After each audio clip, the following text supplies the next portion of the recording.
Welcome to today's episode of the Social Mavericks podcast, the encyclopedia of social media. I'm Simon Mitchell, your host for today's episode of the show, and we are continuing with our new format for the podcast, where we're going to talk about some marketing lessons, some marketing tips. We're going to take messages from my clients and also from people who listen to the show and follow me on social media. Plus, we're going to delve into some news from the world of Instagram, Facebook, and wherever we can look for interesting things to tell you. So that's what we're going to be talking about in today's episode of the show. And as always, if you want a little bit more help getting leads from social media, making sales from social media, making your marketing a little bit easier, making it lazy, as we like to call it, then there is a link in the show notes to a guide that you can grab for free. It's a 32-page guide. It's one of my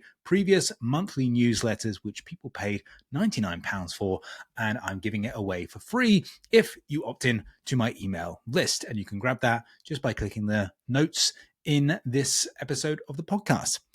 First, though, we are going to talk about a Maverick marketing lesson, specifically 11 key actions that you can take on an almost daily basis to boost your leads and boost your sales over the next 6 months. So perhaps you're someone who is posting on social media regularly, you are creating content, it feels like you're spending your life doing this stuff. Maybe you're sending emails on top of that, you're engaging, you're doing all of the quote unquote right things, but you're not actually getting any return on that effort.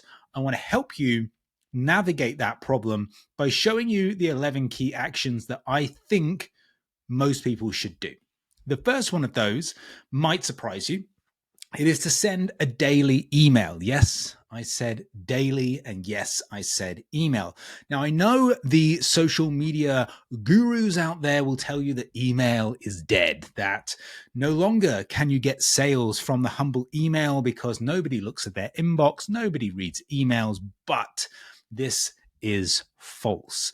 In my experience, email is the place to make sales. People don't often go onto social media thinking, I wonder what that coach is selling today. I wonder what that business is promoting today. No, they don't go there with that intention.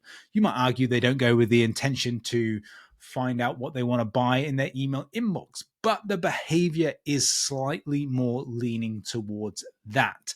People expect offers and things in their email inbox. It's kind of like what they have been conditioned to think about. Typically as well, you are going to be able to nurture your audience a lot better on email than you are on social media. Now, obviously, you still can do it. I am a social media marketer, but I often think that I'm more of an email marketer who uses social media. So there's maybe that small distinction, but you can still obviously generate leads and sales and do all that sort of cool stuff on social media. But email is going to give you more of an opportunity to accelerate that nurture process. And that is for one main reason. You don't control the Instagram, the Facebook, the TikTok, the YouTube short algorithm. You don't have really any control of that. All you can do is put the best piece of content you can out on any given day and hope that Instagram, for example, shows that to your audience and they respond well to that, right? Now, with email, it's slightly different because there is no real algorithm at play unless you're, using words that the algorithms don't like in terms of spam flags and things like that. Your email will get delivered to the inbox of people who subscribe to your email list. Therefore, that gives you pretty much a 99.99% chance of deliverability. Will they open that email? Will they take action on that email? Well, that comes down to what you write and how you nurture that relationship. But you're much more likely to get a consistent message in front of your audience.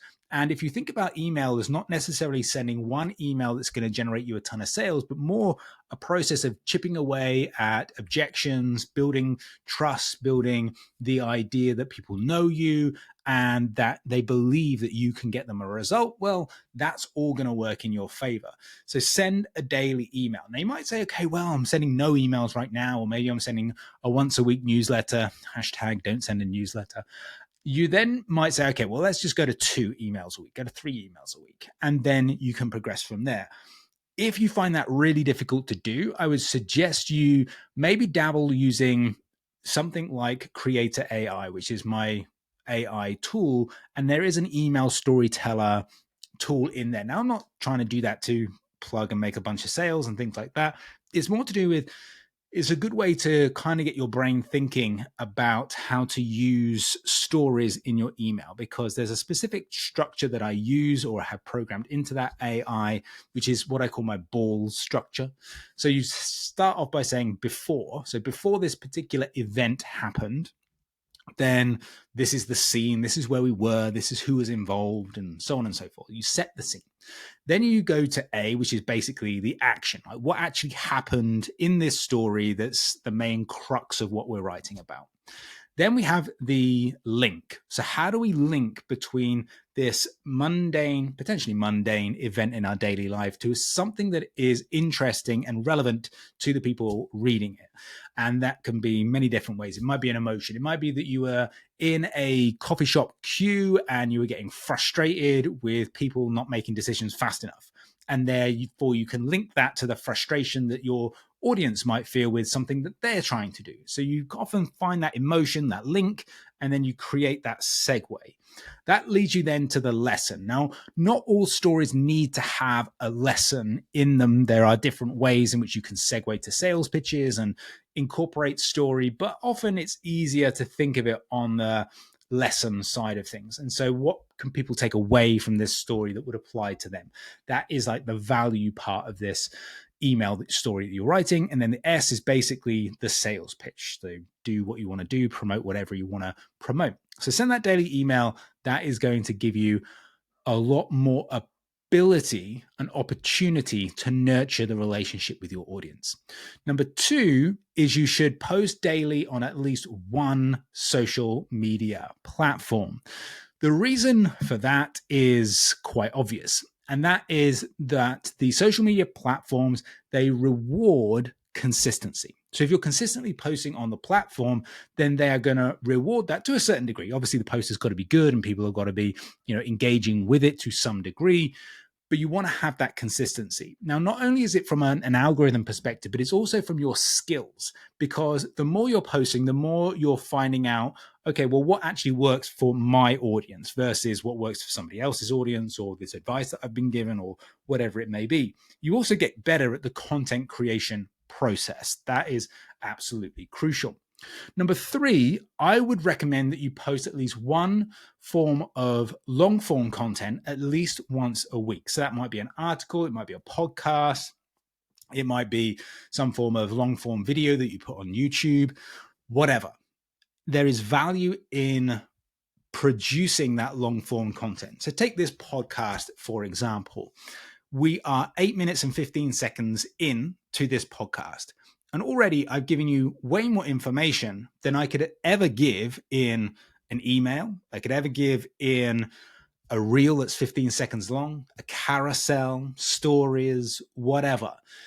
Having this long form content enables me to provide more detail. It enables me to talk freely about these topics at a point where you're most likely to listen to that information. If I put this exact same podcast onto Instagram, nobody would watch it because the platform is not right for this long form content. People just aren't in tune with that.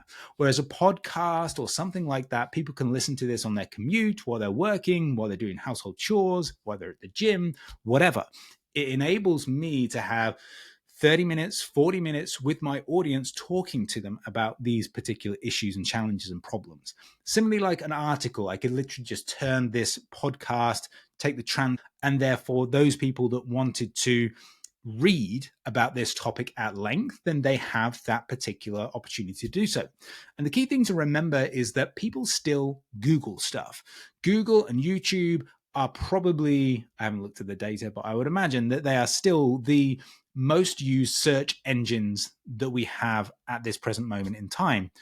People don't really go onto Instagram and say, how do I do this? How do I start email marketing, for example? But they might put that into Google. And if you've got content there which people are going to consume, then you have the potential to generate some more leads from that long form content. Plus, long form content gives you the opportunity to create easy short form content. For example, I'm using a piece of software right now that as soon as I finish this podcast, I can click one button and it will create me a bunch of really short 30-second or shorter reels that I can post onto Instagram, which will be taking topics that I'm talking about and enable me to have several weeks worth of videos all at the click of one button, right? Because I had that long form content. I could also turn some of the content, the topics that we're talking about, into a carousel. I could take out certain quotes and put them as tweets. There are so many ways in which you can generate more and more ideas by having long form content as part of your content strategy. Number 4, I would say track leads and sales, forget views, likes, and followers. Now, I'm not saying that views, likes, and followers are unimportant. Absolutely not. If you get likes from the right people, if you get followers who are your ideal customers who want to buy, great. More of that, the better. But the point is that what we want to think about is we want to measure the metrics that matter. If, for example, you wanted to squat your own body weight, you wouldn't measure how much you can bench press and think that that would be a good indicator if you're improving your squat. It might be an overall indicator that you're getting stronger, but it doesn't necessarily mean that you are improving that squat metric that you are trying to get to, that goal you're trying to get to. Same with social media. If you want more leads and sales from social media, likes, followers, reach, views, these are secondary indicators. They're indirect indicators that you're achieving those things. And therefore, what you want to think about more is going and measuring the leads that your content is generating. And I'm going to come on to how you actually do that in a couple of points' time. But make sure that you are focusing on the right things. Like I wrote an email a week or so ago, maybe a bit longer, and it was showing that my content is horrendous. If you looked at it from the point of view of not leads, that's the good bit, likes, reach, and all that sort of stuff, it looks terrible. Like the content that I looked at for the purpose of that email, the best piece of content that I had the accounts reach were like 4,700. The accounts that engaged with it were 183. There was 70 odd likes on it. And that was the best post that I had made in that period of time that I was looking at. But that post generated 100 leads. And that post took me less than 5 minutes to make. So if I was just purely looking at this in terms of like the engagement metrics, the modern social media marketing metrics, I might have just cast that post aside as not being that good. But actually, because I have a mechanism to measure leads on every single piece of content, then I can see that that post is actually incredibly valuable. And do I care about all those other metrics? Absolutely not. And the other thing that I often tell my clients is that what you want to think about when you're measuring the effectiveness of your content is get away from the performance of each individual post, especially if you are someone who gets sidetracked by that, who feels like this is all not worth it because this post didn't get this many likes and that post didn't get that much reach and no one's engaging and so on and so forth. Take a step back from that and look at your content on a holistic level and say, did my content help move my business forward this month? And you would look at some of the indicators of that. So did your email list grow? Did you get more sales calls booked? Did you get more leads of another fashion? Did you get more sales? Did revenue grow? Did profit grow? If that is all moving in the right direction, then you can argue that the content that you posted overall pushed the business forward. Did every post become an absolute banger? Absolutely not. Did every post fail? Absolutely not. Some did, some didn't. But overall, the business moved forward. And you don't need to look at the performance of every single individual post that you make. However, you can start to do that once you've got a more comfortable relationship with how you're interpreting those metrics. So there is that caveat there. Number 5 then is you're going to use or want to use a lead generating CTA on almost every post you make. There are a few exceptions, but you really want to do it on every single post you make. Now, the reason for that is you're able to track leads, right? The trick is being able to do it without sounding spammy. And that's number 6 on my list, which is to use the task method. Now, the task method is something that I developed out of a desire to adopt a lot of direct marketing strategies. So, for example, back in the day when Gary Halbert and co were sending actual physical letters to people and wanting to measure the success, where they had coupons and people who used a certain code, you could say, well, okay, well, they received this letter and that letter generated this number of sales with this coupon. So therefore we can actually track how many leads and sales came from that specific letter that we sent, right? So then you want to think, okay, well, they wouldn't send out a letter with no specific way of tracking how that post or that letter in their case performed. And you want to bring a little bit of that to your social media. And doing this can feel spammy if you don't do it in the right way. So here's the way I set it up. It's called the task method. T stands for total value regardless of action. What that means is that regardless of whether people respond to your CTA or not, they get value from the content you posted, whether it's a video, a carousel, image, caption, whatever. If all they did was consume that content, then they get value. You lead with value first. That's the key point. The A is adding value in the caption. Maybe you add a little bit more context, maybe you add another tip, something to make that caption worth reading. Then you go to S, which is switch to the pitch. Essentially, you go with your value that you put into the caption, and then you connect the topic to whatever it is that you want to promote or sell. It could just be a free lead magnet. And then the K is a keyword trigger. It might be comment guide 32, which is the one I'm using right now. And what that means is everybody who comments guide 32 or DMs you guide 32, you can say, right, okay, all of these comments, they are basically leads. And now I can see that post generated 5, that one generated 2, that one generated 10, that one generated 100. Now we have some objective data about what content generates leads and what generates likes and stuff. And the important example is that the post that I talked about before, the one that got the reach of 4,700 and something accounts that it reached, generated 100 leads. I have a reel on my page that generated 2.5 million views. It didn't generate a single lead. And that is why it's really, really crucial to know the difference between what content pushes your business financially forward and what helps you gain more followers and all that sort of good stuff. Now, it's fine for you to go and chase followers and want more engagement if that is part of your strategic approach to your marketing. You don't want to do it from an ego point of view. You want to do it from okay, well, I'm going to increase my following because I want to attract the right people to my page. And that's perfectly fine. And then you're going to add that into your strategy and go from there. But if you're right now wanting to generate more leads and you're not tracking how many leads each post generates, well, then are you really focused on that particular metric?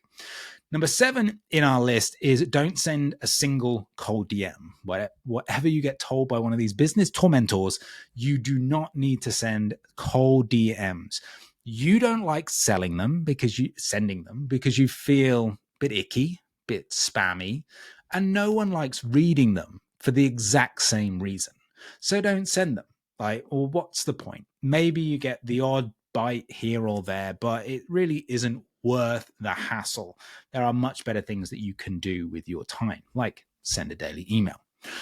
Number 8, restrict your social media app time. This is one of the best things that I've done for helping my business grow because it's very easy to, especially for me, like social media marketing, kind of say, well, you spend your life on social media. You can kind of use it as an excuse to say, yeah, my app time is so high because I'm a social media marketer and therefore, it's business, blah, blah, blah, blah, blah. Well, actually, when you look at it, you don't really need to spend that long on social media, right? You make a post, maybe you post a few stories, and that's kind of it for the app itself. You can use other tools, like, for example, ManyChat, if you're using that, has a DM function. You can chat to people in the DMs and respond to people's DMs in ManyChat.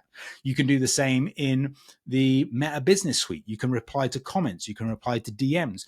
You don't need to see a single piece of content in order to be able to do that. And you'll be surprised how fast you can work by responding to comments and DMs outside of the Instagram app. By using the excuse that you need the app to do whatever it is that you're doing means your app time increases, and time you could have spent doing something else, like, I don't know, learning how to make better content, write emails, edit videos, whatever it is you're just getting sucked into looking at content that you don't really want to actually look at. And the other part, I go to a little bit more of an extreme than that, is that I literally mute pretty much everybody that I follow. And the reason I do that is for two reasons. One is because of productivity, and I want to not be distracted by what people are posting. And if I want to go and find out what people are posting, then I'll just go and search for their name and see what's happening. The second thing is that even though, like, a lot of my friends are in marketing, I don't want to be influenced by the way that they do things, because I want to kind of have my own thoughts on the process. Because there's a difference between getting inspired for something for a specific reason, and then there's like having this kind of subliminal feed of information that kind of takes you off track and feels like you're then copying everybody. So I like to stay clear of all of that. But that's just like my take on the whole thing. Now, number 9 on our list is to use client interaction to generate your content ideas. This is crucial, right? By definition, unless you're working with people you absolutely hate, people who are working with you right now and paying you money are by definition your ideal clients. So the questions that they're asking, the situations they're in, and the struggles that they have are probably, by and large, the same problems that your potential clients are also facing. So by giving your paying clients the longer answer, more detail, contextual to their situation, taking into account all the nuances of whatever it is their circumstances are, and then social media gets the shortened, condensed 20-second version of that for Reels, that's a great way to be consistently ensuring you're putting out relevant content every single day. Number 10 on my list is to network with people to grow your audience. The fastest way, I think, to grow your audience is to basically leverage other people's. Now, that's not a negative thing, because what we're doing here is collaborating, we're giving value to other people, but we're also then, expanding our network. So for example, right, I'm doing 2 podcasts a week. One is a solo one like this, and one is with a guest. Now, I'm bringing that guest on for several reasons. One is that it gives you a different perspective on some aspect of marketing. It's a little bit more interesting to hear how, other people's take or their views or their experience, maybe from a different industry, rather than just hearing from me all the time. It's good to hear from other people. So that's one, is giving you new perspectives and things like that.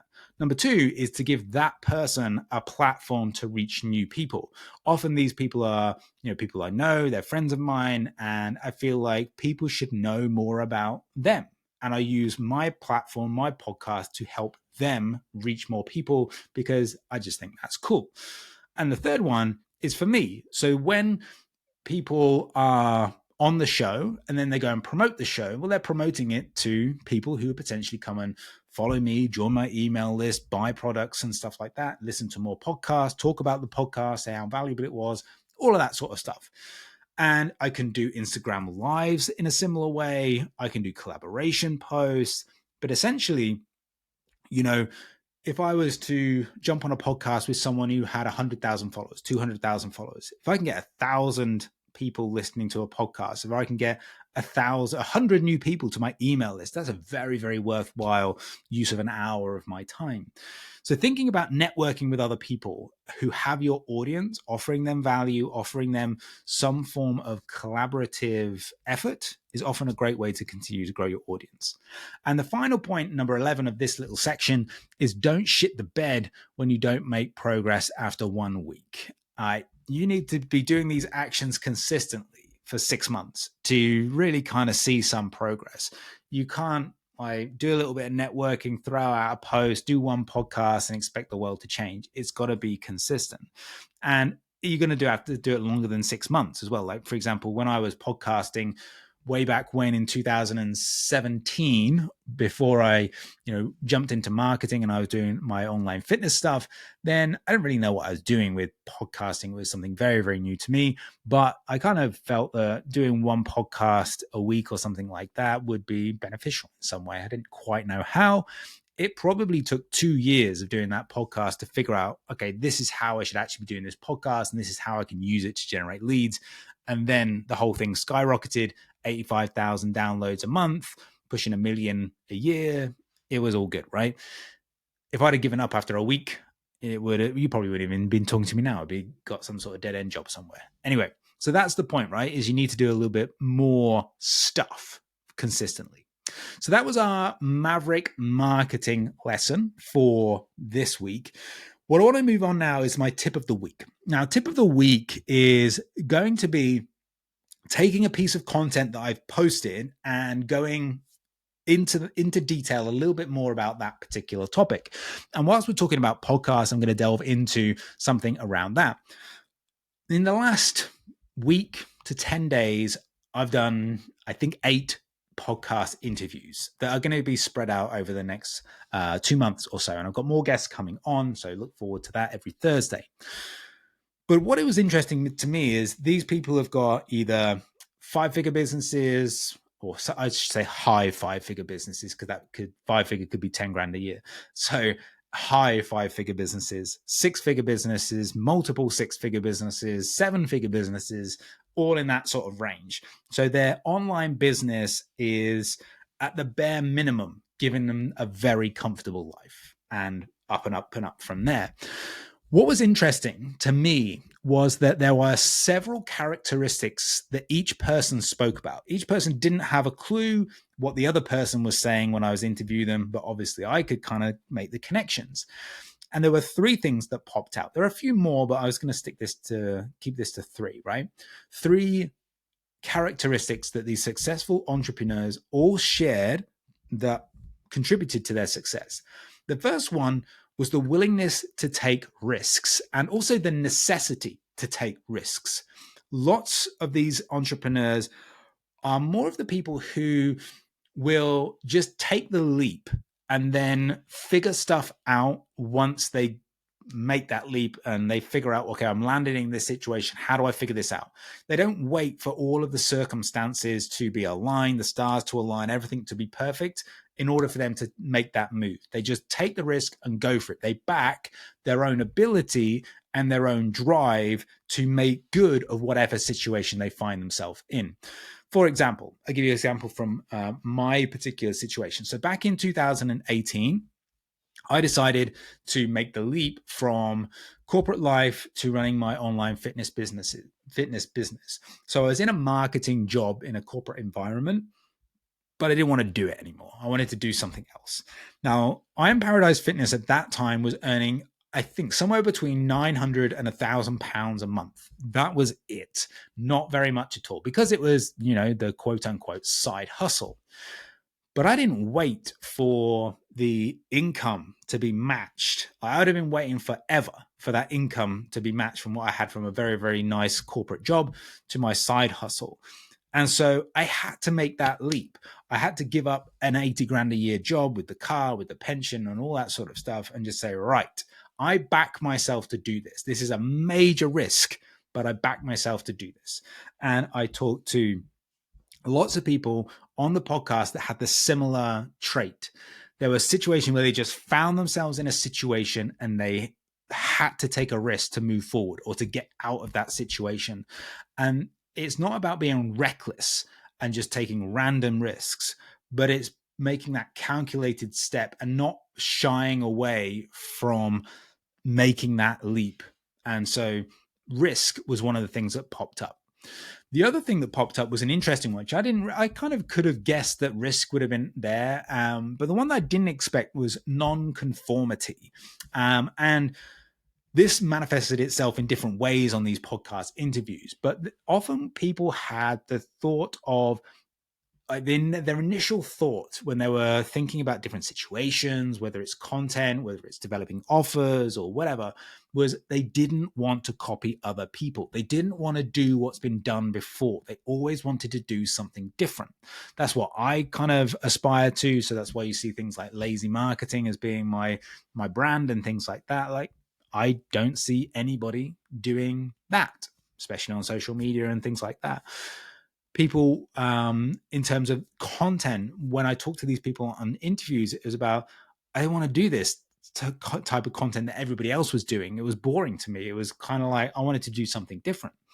And this to me was like really, really important, because what most people want to do is stand out on social media. But their first thought to stand out on social media, their first action, is to go and copy what somebody else is doing. And you can bet your bottom dollar that there are millions of people doing exactly the same thing. So the easiest way to not stand out is to follow all these trends, is to jump on all these bandwagons, is to look at what everybody else is doing. But if you have this essence of like, I want to do stuff that is different, maybe you don't get that initial shove of engagement when you first start posting that way. But maybe it takes time for the market to come to you, but you're doing something different. You are standing out. And the third thing was determination. So all of these people that I spoke to had difficulties, they had struggles, they had challenges, they had moments where they wanted to give up and jack it all in. They had moments where, the finances took a little bit of a dip and stuff like that. It happens. And maybe it's like the engagement doesn't happen on social media. The leads aren't coming in at some point. All these people had that determination to work through those challenges and think more long term. So if you go and listen to all of those podcasts, they'll be released every Thursday. They'll be slightly longer than these ones, kind of an hour or so or more. And they'll be full of those insights. So I highly recommend you go and listen to those for all of those reasons. So let's move on to Maverick messages. Now, if you want to submit a Maverick message, reach out to me on email or reach out to me on social media at I am Simon Mitchell on Instagram. And just drop me a DM and say, hey, Simon, listen to the podcast. I'd love you to answer this question on the next episode or whatever like that. And I'll gladly do that. So this one is one that's appeared several times. It appeared on a couple of podcasts, actually, but also in my client groups. And that was how to bring new offers to the market and how to create separation. Because what I feel the problem is that most people face is that when they bring new offers to the table, they're very just like carbon copies of what they already do. Like, for example, from a fitness perspective, people do like a one-to-one coaching program. That's usually where they start. And then they do a group program, which is basically the same as one-to-one, but just a little bit cheaper. And instead of an individual check-in, there's some sort of like group-based process. Or they bring in a membership site, which is essentially like one-to-one coaching, but without the check-in. And so everything just feels very much the same. And it doesn't create any difference. Like, why would I go buy this versus going to buy that? So if you were to look at the products that I sell or the services that I offer. So I have something called the Lazy Marketers Mentorship, which is a 6-month mentorship, group mentorship, where people work through my process, my marketing system, to implement all of that stuff. And then there's a coaching and mentorship process that goes alongside that, right? So that's one product. You then have something like Email Slacker, the course, or 60-Minute Marketer, another course. They are very different to that Lazy Marketer mentorship. So if you'd go for the Lazy Marketer mentorship, if you wanted that complete solution to your social media marketing and you wanted the templates, the guides, you wanted my support, implementing it all, the niching, all that sort of stuff. That's what you go for. But let's assume you've got all of that and you just want some Canva skills. Then you go buy the Canva course. Assume you got all that, but you just want the email stuff. You go to the email course, right? There's a specific reason why people can go and sort and seek these products. Then you've got like something like Creator AI. So if you want AI help for making your content and reducing some of the time it takes for you to make this stuff, then go and grab yourself a Creator AI account. It might be that you want a low cost way of understanding everything there is to know about social media marketing, or at least my way of doing it. Go buy my book. Is the cheapest you'll get it, I think, is the ebook, the Kindle version, $9.99, right? And you can get basically the whole shooting match, the whole blueprint is there waiting for you, right? So you can see, though, that there are very different circumstances where and why people would buy certain things. And I'm not going to release something that like muddies the waters of those sorts of things. I have to have things that create complete separation. And so when you're bringing offers to the table, make sure they are sufficiently different from each other. Otherwise, you're just cannibalizing sales, right? So why would, if your one-to-one program and your group program is the same, except with the group program, or you maybe, let's do a different example. You got one-to-one, what often people do is they do a cheaper version of that. And so they just start stripping away stuff. So, well, I've got this program, which is, I don't know, $150 a month, something like that. That's one-to-one. You get the check-ins and stuff like that. Or you got this process, which is $99 a month. It's the same thing, but you get once a month check-in and stuff like that. I'd be like, cool, I don't need to talk to you. Give me the £99 a month one, right? So it's like, well, what's the difference? And people often just pick the cheaper one. So when you're creating your products, when you're creating your services, think about who is this specific person and what problem or problems am I solving with this product? And is it cannibalizing what I'm doing with one of my other products? And for me, that's the better way for people to understand what you do, because there's the old boring adage that confused people never buy, right? And it's true. So if you've got a ton of products and nobody knows what to buy for what reason, then likelihood is they won't buy anything. But if you have, in my case, or buy this if you want help with your email, buy this if you want help with Canva, buy this if you want AI help creating the actual content itself, buy this if you want a complete marketing course with mentorship, support, and guidance and stuff like that, and buy this if you want a low-cost book to give you a head start with your social media marketing. Each thing has separation. Each thing has a defined purpose and a defined audience. That's what you really need to get to when you're creating and pumping out new offers. So that is the whole shooting match right there. Now, what I'm going to do is, whilst I've got this podcast rolling and rocking here, I'm going to bring up on another screen an article that I started reading when I was preparing for this podcast, which is all about the title go. I won't say, give the podcast a lot of airtime by saying where it's from and stuff like that. But basically, it's about how to grow organically on Instagram. And the reason why I picked this is because I still think that there's just such lame advice going around about how to grow organically on Instagram. And the other thing would be is like, what does growing organically actually mean? Now, if growing organically means just getting some followers and stuff like that, cool, go and do this sort of stuff. But most people, when they say grow on Instagram, they probably mean followers, but they also mean like financially they want to grow, right? They want that extra following to turn into something. And that's where like there's this missing piece of the puzzle. So the points that they say are: start by identifying accounts with your niche. Follow these accounts will not only provide you with inspiration, but also expose your profile to their followers who share similar interests. Okay, yeah, it might do that, but I don't know. Doesn't seem a very good idea to me. Look at other brands. Certainly what I wouldn't do.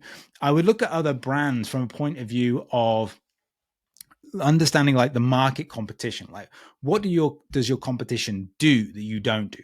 What do they do well that you need to be aware of? What do they don't do so well that you can kind of make a point of your marketing. Engage with followers. Once you start following accounts, make sure to engage with their content by liking and commenting. So this is a regular thing that people do. And I don't necessarily think this is a bad thing to do. Does it help? Maybe from an algorithm perspective, they can see you're engaged and stuff like that. But does it really help? I'm not so sure. Use Instagram Explore feature, discover new accounts, engage with their content. It's a lot of legwork, really, isn't it? Tips on commenting from your business account. Be genuine, engage with the community, respond to comments on your own posts. This is just like 101 stuff, right? Optimize your profile. Use relevant hashtags. Who's doing that these days? Collaborate with others. Maybe that's a point that I would agree with. But this is just like the same bland, generic information that people have been consuming for a long, long time. And it doesn't really make the big impact that people think it would. Now, this is actually made its way to Apple News. Like, Apple, if you're listening, like, hit me up. I'll write you a better article than that. But the point being is that, there's a lot of lame advice out there. And the point being is that I think that you really want to focus more on what makes you different, what makes you unique. Why should people come and consume your content? Why should people come and download your lead magnet? Focus on that rather than these weird, lame tactics about growing followers with these random tactics and spending half your life engaging with content you really don't like and stuff like that. That to me is not genuine. So that would be my take on the whole thing. And of course, like I mentioned halfway through, is if you want some help and some real strategies getting leads from social media, then you can just go and click the link in the show notes below. You can grab that previous issue of my Flight Plan monthly newsletter that is focused around helping you generate leads and sales from social media, even if you have a tiny following and you're getting basically no engagement right now. So go grab that. It's entirely free and it'll be way more helpful than reading these shoddy articles all over these online news sites. So go and check that out. So I hope you've enjoyed this episode of the podcast, and I hope to see you on a future episode of the Social Mavericks podcast.